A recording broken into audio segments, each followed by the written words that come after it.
Hello everyone, welcome back to a new Sea of Thieves video. Today I'm going to be answering your most common questions on my most recent videos.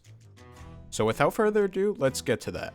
Alright, first up, question for my favorite SoT creator. What is your thought process on where you should be on a boat while boarding or being boarded? For example, you see a blunder, where should you be to not get knocked back? How do you play against sword while double gunning? And where do you want to be against pistol snipe, etc.?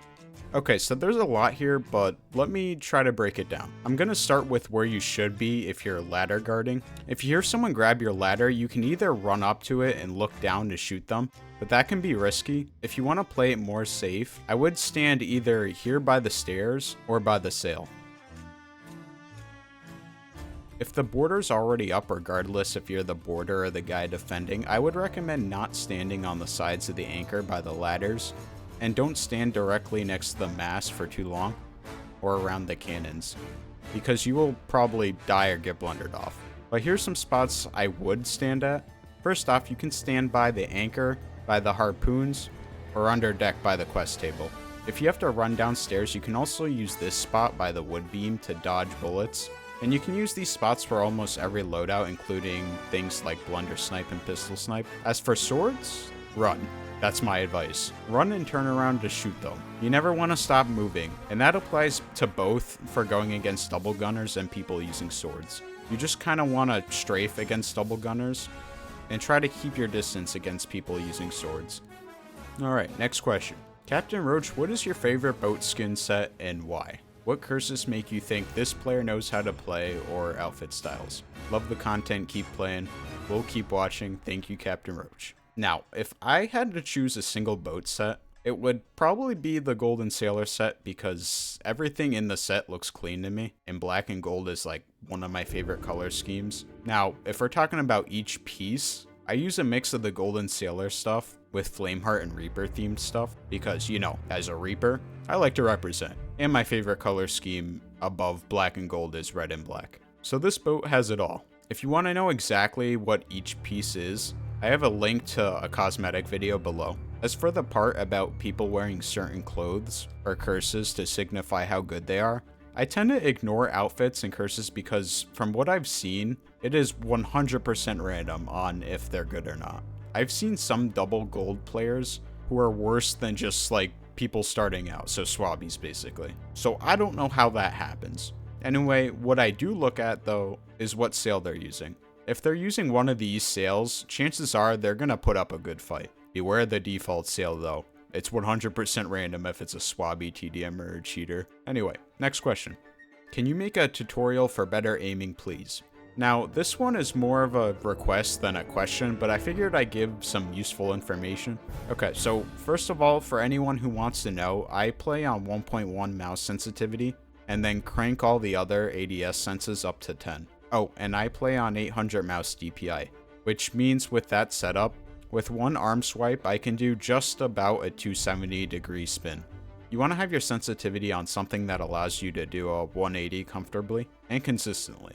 Two other things I want to mention is you have to adjust for bullet lead when sniping crossbow if they're moving. I know it's a lot easier said than done, but I promise you if you practice it and keep trying, you'll get better at knowing where to shoot. You'll probably never hit your first shot in a match, but that's okay. When you shoot, pay attention to where the bullet goes exactly and adjust for lead from there. One last thing I want to mention here is don't flick constantly.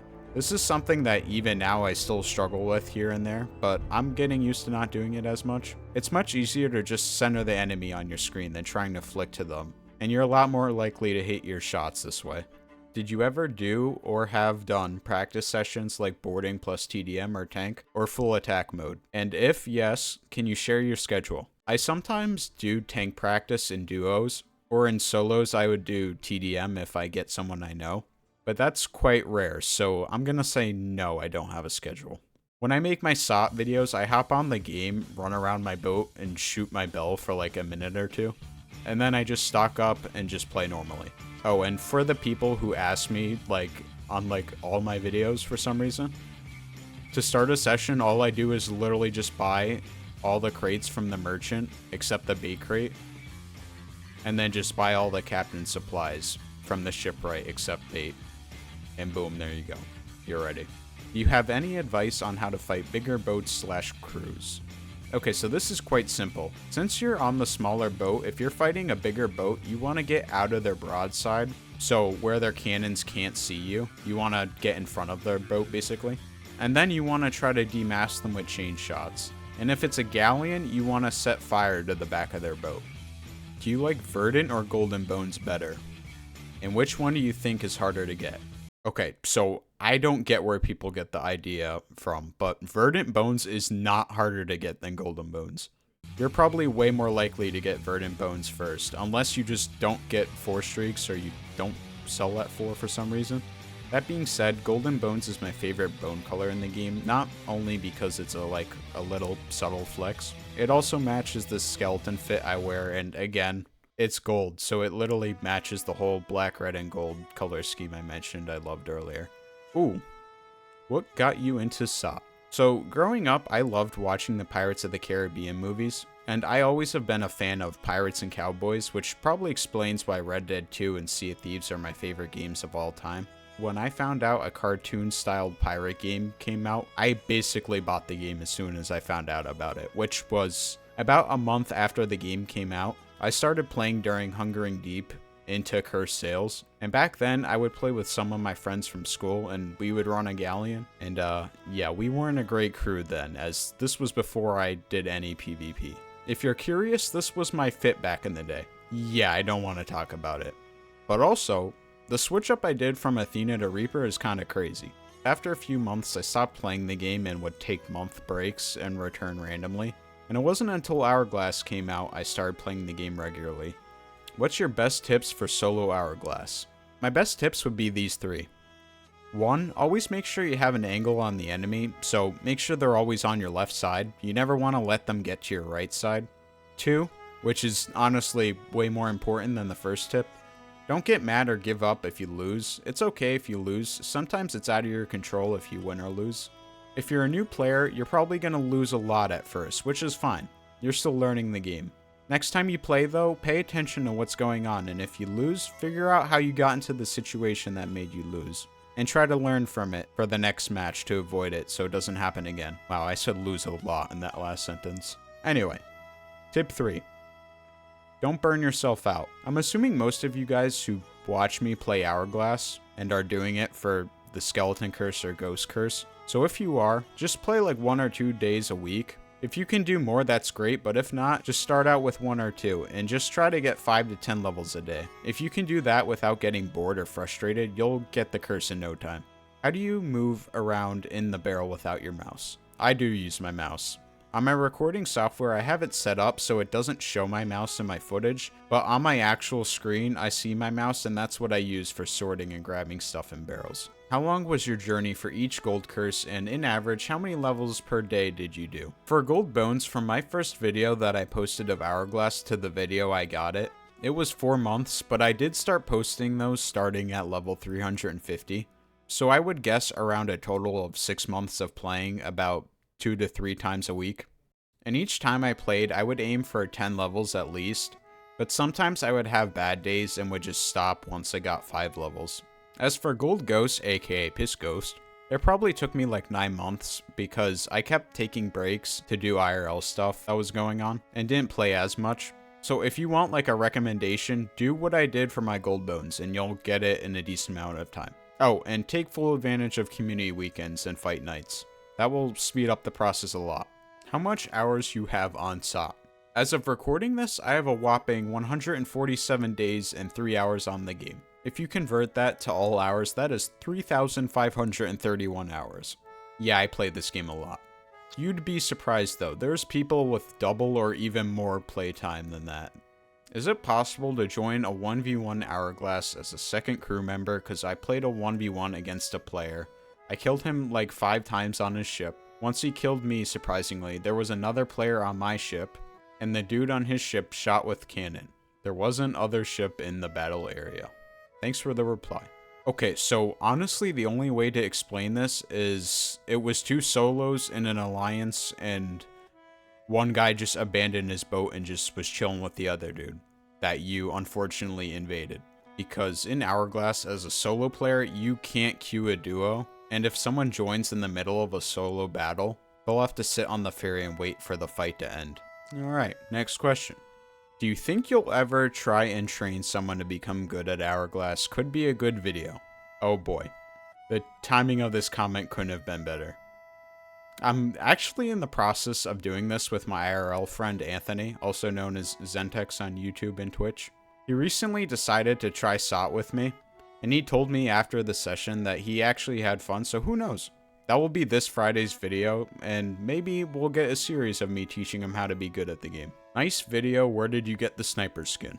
Okay, so in the video this comment's from, I was using the Masked Renegade sniper, but I get this question a lot, so I'll just say how to get the main weapons sets I use. For the Masked Renegade pistol, you need to get the Keeper tier in the Reaper's Bones Emissary Ledger for the 5th time.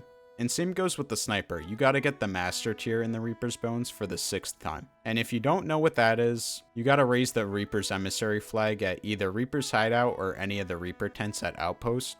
Then all you gotta do is play Hourglass and win, or just hand in loot to the servant until you get the Master tier, and then just repeat each time the monthly ledger resets, for a total of 6 times. The Sovereign weapons you can just buy from the weaponsmith at any outpost. For the Ebony/Obsidian weapons, I don't know what they're called. They have like 9 different names. But anyway, you can't get most of the set anymore, but you can still get the Eye of Reach if you buy a code through a website like G2A, which if you're gonna do that, that's what I would recommend because that's how I got my code. The Reaper's Bones weapons can be bought from the servant once you reach level 25 in the Reaper's Bones and complete the Mobile Cannoneer commendation, which requires you to do stuff with the Cannon of Rage. And finally, the sword I use is the Burning Blade Cutlass, and all you gotta do is complete the 3rd Monkey Island Tall Tale once and you get it. Hey Roach, it's been a bit since I did Hourglass and forgot, what's the point of having crates on the side of your ship around the cannon? Is it so you're hidden a bit from the other ship, or does it provide a line of protection from the cannons? This is another simple answer.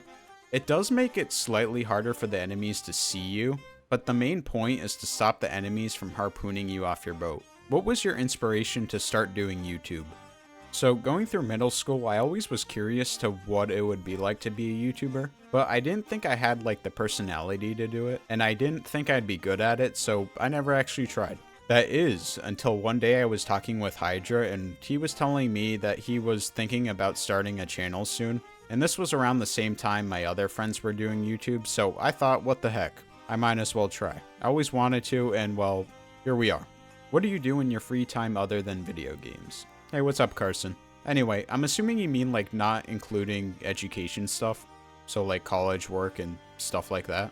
So outside of that, with the time I have, I obviously edit these videos, and I also recently started making edits, and you guys seem to like those, so I'm gonna keep making them. Outside of YouTube stuff, I spend time with my 2 doggos, Jasper and Minnie, and they're both golden retrievers. Also, obviously, I spend time with my family and occasionally hang out with my IRL friends like Kaija every once in a while. Anyway, here are some questions I got which I am not answering, but I wanted to show you guys some of the weird questions I get on my videos. But anyway, I hope you enjoyed this video, and if you did, consider dropping a like and subscribing if you haven't already. Alright, well, that's it. I hope you guys have a good day and night, and I will hopefully see you all in the next one.